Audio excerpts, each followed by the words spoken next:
Today I propose a simple question. Who is the very earliest pioneer of weight training and bodybuilding? This question is literally impossible to answer. Going back to ancient Greece, athletes and their trainers have existed for thousands of years at this point. For most people, the first modern physical culturist that comes to mind is unequivocally Eugen Sandow, and for good reason. He was an incredible businessman who had a knack for advertising both his body and mind to the public. However, he was not the originator of many common programs and themes his business advertised. The real creator was the man who taught him everything he knew. His trainer, and by extension, the earliest personal trainer to achieve any sort of notoriety. Louis Attila, the first modern personal trainer, and one of the most influential figures in all of weightlifting history. Born on July 2, 1844, Ludwig Erlacher was a gifted scholar and athlete even in his youth. By his early teenage years, Ludwig had already mastered 5 languages and was a very talented pianist. However, arguably the most important event to happen during his formative years was witnessing the legendary Italian strongman and circus performer Felice Napoli engage in massively impressive feats of strength for the first time. After this, the young Ludwig requested a tutorship under Napoli, which the latter graciously obliged. His destiny was now set in motion. Ludwig Erlacher would become a circus strongman. Little did he know, however, how influential his contributions would be. The early years of strongmen functioned similarly to modern theater and playwrights, with strength being demonstrated through short vignettes and pantomimes.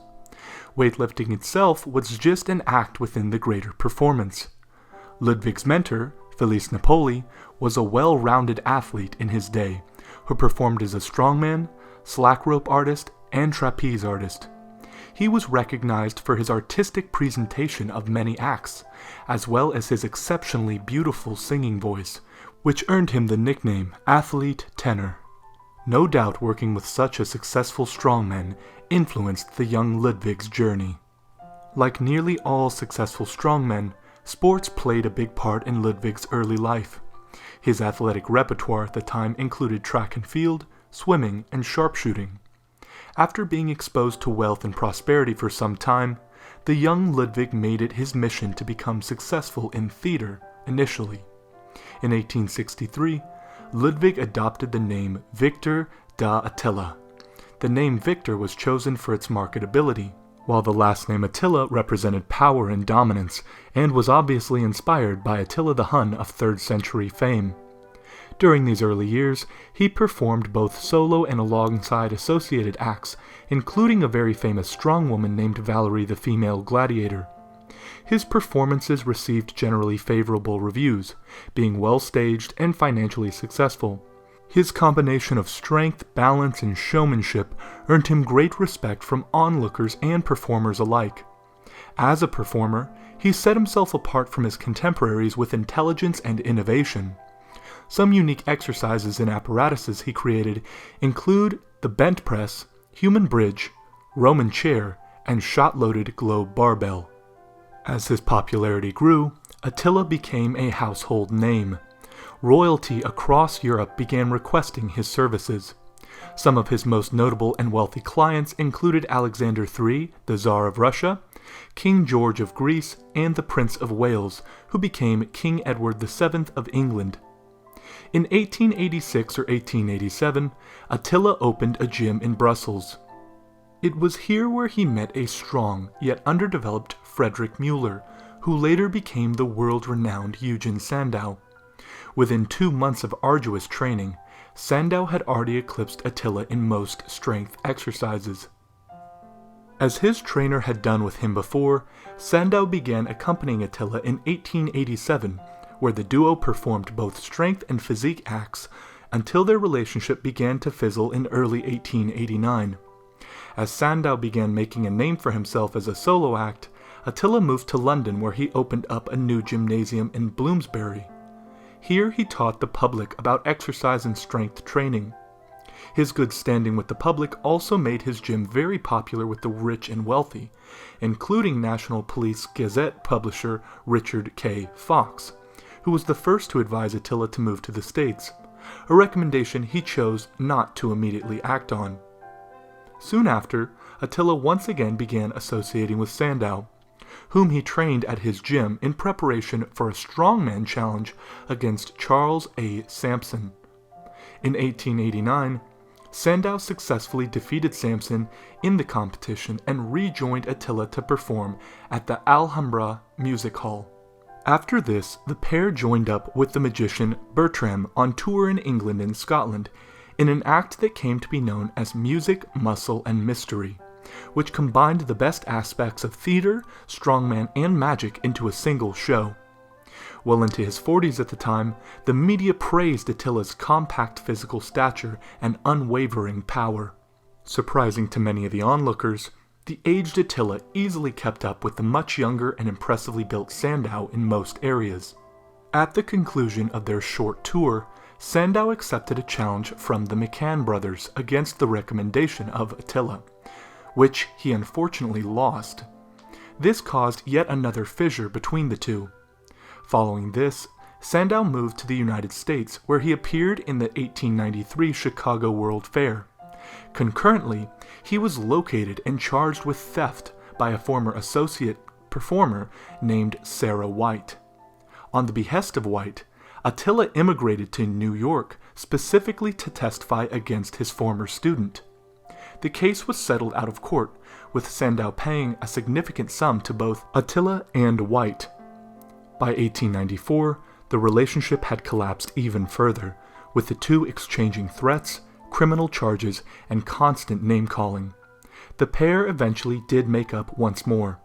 After some time, Attila began displaying posters of Sandow in his new American gym, and even named his daughter Louise Sandowa Attila after the strongman. Soon after arriving in the States, the entrepreneurial Attila founded Attila's Athletic Studio and School of Physical Culture in New York City. The large German population at the time, combined with a health-hungry community, made this city a perfect choice for his new gymnasium. To increase marketability, specific verbiage was chosen to convey elegance and sophistication. For example, students would be getting a physical education rather than a dull and painful workout. This marketing lent itself to attract men, women, and children alike from all walks of life. By 1898, Attila had relocated the establishment near Midtown Manhattan, near the theater district. This proved incredibly beneficial to attracting athletes and businessmen. The interior of the gym was incredibly modern and unapologetically overindulgent. The walls were covered in large photographs of boxers, wrestlers, and strongmen, while expensive Turkish carpets protected the floor.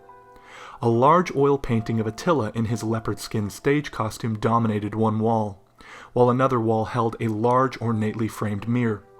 Many replicas of Greek statues helped to create an atmosphere of elegance and classical beauty, not to mention the exquisite brass and nickel-plated barbells that littered the gym floor.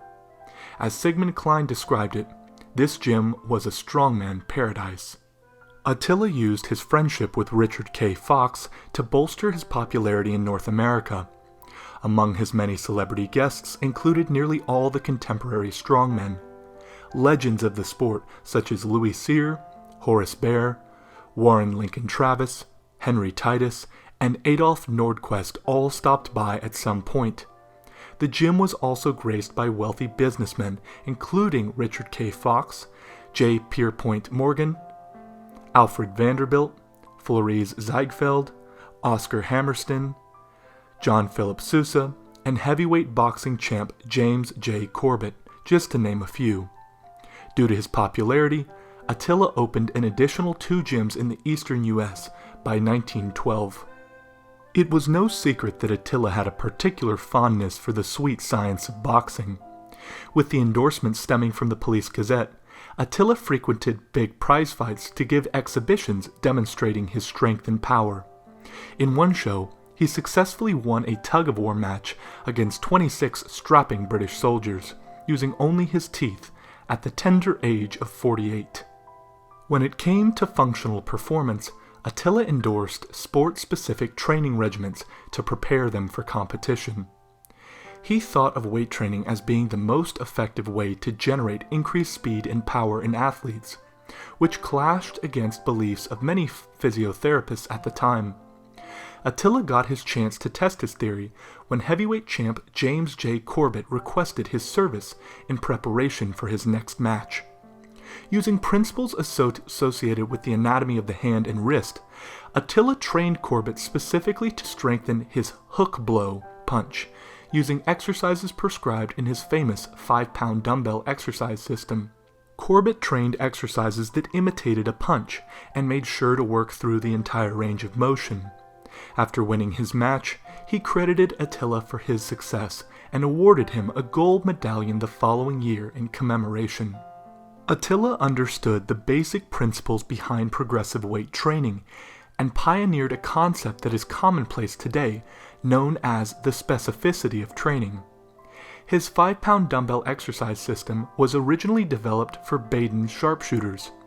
It soon became a hit with folks all around the world in all walks of life. It was simple, easy to perform, and benefited greatly from clever advertising in the Police Gazette.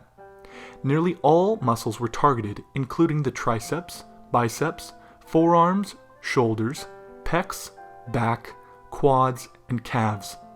Out of all the muscles trained, Attila believed the back to be the most important.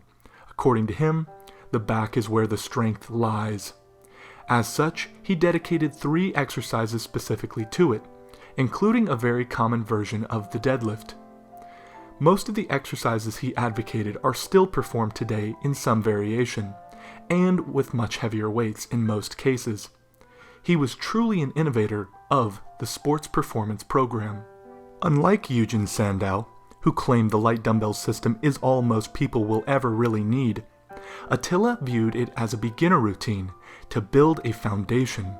Strength, in his mind, needed to be demonstrated and is accordingly a fundamental aspect of athletics. Masculinity and dominance are experienced through challenges of one's identity. In this case, that means lifting progressively heavier weights. Attila took great pride in seeing the progress of others and lived by the motto, "What is the use of acquiring strength if you do not know how to ever use it?" One anecdote I found to be quite amusing occurred in April of 1896, when New York Mayor Strong performed the marriage ceremony for Attila and his soon-to-be wife, Rosa Sanders. Against tradition at the time, Mayor Strong declined to kiss the bride. Journalists and reporters joked that the mayor either feared Attila would be jealous, or that Rosa, who also had a reputation for her strength, might object to the kiss. Even Attila's 3 children could not escape the iron bug. His first daughter, Louise Sandowa, at 8 months old of age, was already photographed sitting in a crib littered with dumbbells and Indian clubs, while another article wrote about her training at just 30 months old. Within the physical culture scene, Attila initially saw very little attention towards females interested in personal training. However, a cultural revolution around the turn of the century saw a rise in feminism and female empowerment. This progressive era also saw the rise in something called the New Woman. During this time, Attila began training females in self-defense through boxing and weightlifting. For example, famous actress Edna Hopper and Charlotte Poylan would supplement their weight training by boxing males at the gym. This sort of activity was extremely uncommon at the time and often criticized by tabloids who did not condone violence by the quote-unquote fair sex. Attila believed both males and females had the right to be strong and admired strong women the most. He recommended his female trainees to wear loose, baggy clothes to the gym instead of the tight-fitting corsets which were very common at the time. This, he believed, would allow for full range of motion and proper blood flow during the exercise. Although many females were looking for a way to defend themselves, others were simply looking to slim down and beautify their figure. Caroline Bonham, his most famous client, arrived at the gym fairly overweight and weak before losing 25 pounds and developing incredible strength. Bonham was approximately 5'5" and 142 pounds when she deadlifted a mind-boggling 400 pounds and pressed 140 pounds overhead. Her strength gained her national fame and surely drew the eyes of young females to the health studio. As a result of her many accomplishments, she quickly became one of Attila's most prized pupils and eventually took over running the women's program at the gym. With the help of Attila, women finally broke loose from ancient traditions and cultivated their bodies and mind equally with men. In his later years, Attila argued that exercise could offset the effects of aging. The New York Herald reported that, even at 68 years old, Attila maintained an appearance of a man in his early 20s, with color in his hair and strength to lift 85 pounds overhead with a single arm, before completing a two-hands-anyhow lift of 225 pounds. The fountain of youth, in this case, was a life lived through moderation. Attila claimed he did drink, but not too much. He did exercise, of course, but only to develop a symmetrical and strong body. He ate as he pleased, with only a moderate intake of vegetables. He was no fan of either Horace Fletcher or Bernard McFadden, both of whom he described as faddists. By the time of his death in 1924, the then 79-year-old Attila had influenced every aspect of the iron game, from Alan Calvert and Louis Cyr to Eugen Sandow and Lionel Strongford. Attila trained countless future fitness icons and legends, as well as dozens of boxers and wrestlers. He pioneered resistance training by athletes and worked to change the entire perception of women in the United States. Although Sandow may have eclipsed Attila in raw fame by the conclusion of his life, the impact Professor Attila left on the fitness scene remains unmatched even to this day. Thank you all for taking the time to listen to my presentation on the legendary Professor Attila. If you have any questions, comments, or concerns about this video, please leave them in the comment section below. And with all that out of the way, this is Forgotten Fitness, signing out. Bye-bye.